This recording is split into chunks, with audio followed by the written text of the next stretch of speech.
Hey guys, Matthew here with Email Ties, where we help direct-to-consumer brands scale profitably through email and SMS marketing. In today's video, I really want to talk about three challenges that a lot of Shopify store owners face. Problem number one is customer acquisition costs that is constantly going up and up and up, becoming more and more expensive. Problem number two, fulfillment issues. And three, low lifetime value. So basically people buying once, maybe twice, but not 5 times. We're going to talk about possible solutions and how you can improve these situations. So without any further ado, let's get straight to the video. So let's talk about common challenges that every Shopify store faces. First, customer acquisition costs or high customer acquisition costs. I'm sure you're running some ads to get traffic to your store and it's becoming more and more expensive. There are still some cases where your return on ad spend is going to be significant, but in many, many cases, you are challenged with the ad spend, right? You have to constantly increase the budget and the return isn't always there. So how can we solve that? We'll cover that in a second. Fulfillment issues. I had a conversation with Gorgeous, which is pretty much a customer support platform. Not only that, you can manage all of your communication between your customers on every platform in one place, right? So they say that 1/3 of customer support tickets are happening immediately post-purchase during the time of fulfillment. So we can talk about that in a second. And third one, low lifetime value. Of course, if you know that your customers' lifetime value or maybe not even 12 months, but 6 months lifetime value is $500, you're willing to spend that extra money on ads to get that customer because you know that even if you spend $200 in the next couple of weeks, maybe months, if you stay patient, if you have good cash flow or cash reserves, you can get that money back. And that's how you can win more and more customers. Be more confident with that. So obviously the goal is to get more increased profits and have happier customers, right? Let's talk about first solution. So how can we improve our situation when it comes to customer acquisition costs or rising customer acquisition costs?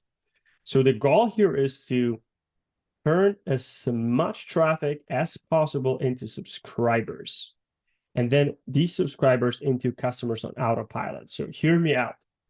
I'm sure you know that if you're on ads, you are optimizing your ads for purchase conversion. But if in order to get it one purchase, you probably need 50 site visitors, maybe 100 site visitors. So if your sign up rate is about 10%, that means 1 every 10 site visitors is going to subscribe. And then your welcome flow in email and SMS is has 15% place order rate. You are turning 1 every 7 or 8 subscriber. In some cases, you might even turn 1 every 5 subscribers into paying customers. And that happens on autopilot if you structure your welcome flow the right way. And if you get a solid offer, entry level offer for your new subscribers, people that are not on your list yet, and that you follow this, you basically keep track of your KPIs and continuously optimize this. So that is possible. I mean, we've seen cases where we're running heavy traffic or the store was getting heavy traffic, and we got 10,000 subscribers, SMS subscribers. So that's even tougher. Not everyone is willing to give you their phone number. And $247,000 in conversion. So that's a lot of sales in 21 days. I shall mention 21 days. That was insane. Obviously, big traffic, 1,500 people unsubscribed, but we still got like 8,500 net growth on your subscribers. And these were people that were buying. A lot of them were buying. Obviously, we got a ton of orders. Otherwise, where does the $250,000 in sales comes from, right? So that is the situation you're trying to create for you. So that way, you know that if you're running traffic, as long as this traffic is solid, so people were looking for that type of product, you are going to get a lot of money back from that traffic. Next, you want to have a 4-step cart recovery system. So what is that? Well, a lot of people will enter your store and leave without even looking at a product. That's site abandonment, right? That can be one email and one SMS that you can send to these people, trying to get them back to that store. You can make it fun, entertaining, maybe clickable, so you can have a bunch of images in that email and being, hey, what resonates with you the most? Click the image, and that sends people to the right product category. Then you have browse abandonment, people that are looking at a product, but they leave without even adding that product to the cart. A lot of situations like this happens. So you try to overcome objections. Then you have the next stage, which is cart abandonment. People added one product to the cart and they left. You want to send them back to that cart, right? Maybe they want to add more products. You want to show them what products they left in that particular email or SMS. And that way you basically remind them that, hey, you forgot something. And last step is checkout abandonment. So obviously they got to the last step, there are the checkout and they left without buying, without placing an order. You want to get these people back. And these 4 steps, usually these 4 flows or automations plus the welcome flow are the top 5 flows, like many, many, many times. So you definitely don't want to leave money on the table by not having them in place. So now let's talk about fulfillment issues. Lack of communication is the key here, or keyword here. We want to get people back to the store. So I'm sorry, not, we want to definitely improve the customer experience here. So you can do that with transactional emails. I'm sure you've seen these transactional emails on Shopify. They look like an invoice. It's not really enticing, yet everyone is opening these because they are excited to get the product. Maybe they want to maybe they have some questions. You really want to have fully branded emails that allow people to see the value of buying from your store. And you can do this on the SMS side as well. So we have order confirmation status, that's one flow, shipped, another flow, maybe out for delivery, all delayed. Let them know.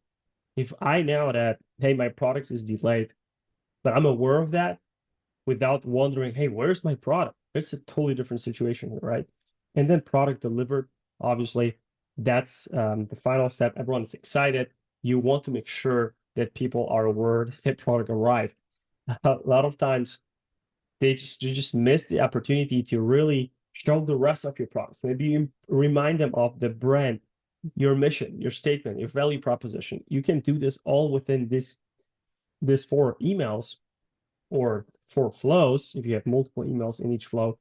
And of course, many times we had situations where people or brands were able to double lifetime value, which is also the next step we're going to talk about, next issue, within 3 to 24 hours. Like we had tens of people that received these enhanced transactional emails and they bought again. That's the situation you want to create. And that way you get your money back on your ad spend and all the traffic money. You can get that money back multiple times over. Now let's talk about post-purchase experience or enhanced post-purchase experience. We have thank you flow, cross-sell, upsell, and win back. So these are all 4 separate flows. A thank you flow, you want to make sure that you specifically talk to your first-time buyers and then differentiate that from talking to repeat buyers. Different experience. Just imagine someone walk into your store, they bought for the first time. You would approach that person differently than someone who bought multiple times, right? Same happens online.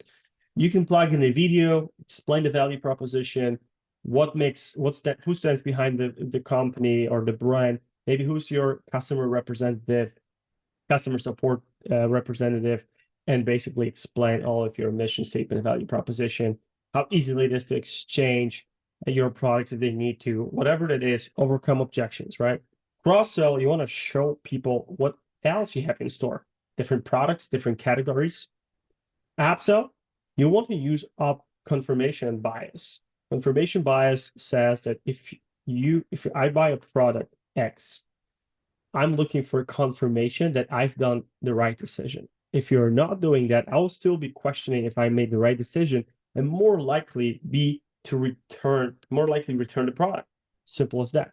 But if you tell me that, hey, you bought product X and ingredient number 1, 2, and 3 are going to give you X, Y, and Z benefits. Now in my brain, I'm like, this product is amazing. I need this. And I'm happy that I have it, or I'm happy that it's on the way. If you create this flow and explain it the right way, in a week or 2, you can send a follow-up email with a special offer just to these folks.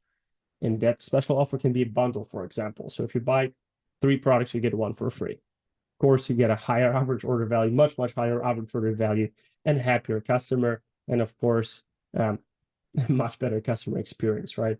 And a win back, those are people that bought once and never again. So you want to get them back. You can do 3 things. You can send them an email, you can send them an SMS campaign, and you can send them a direct mail, which is pretty darn amazing.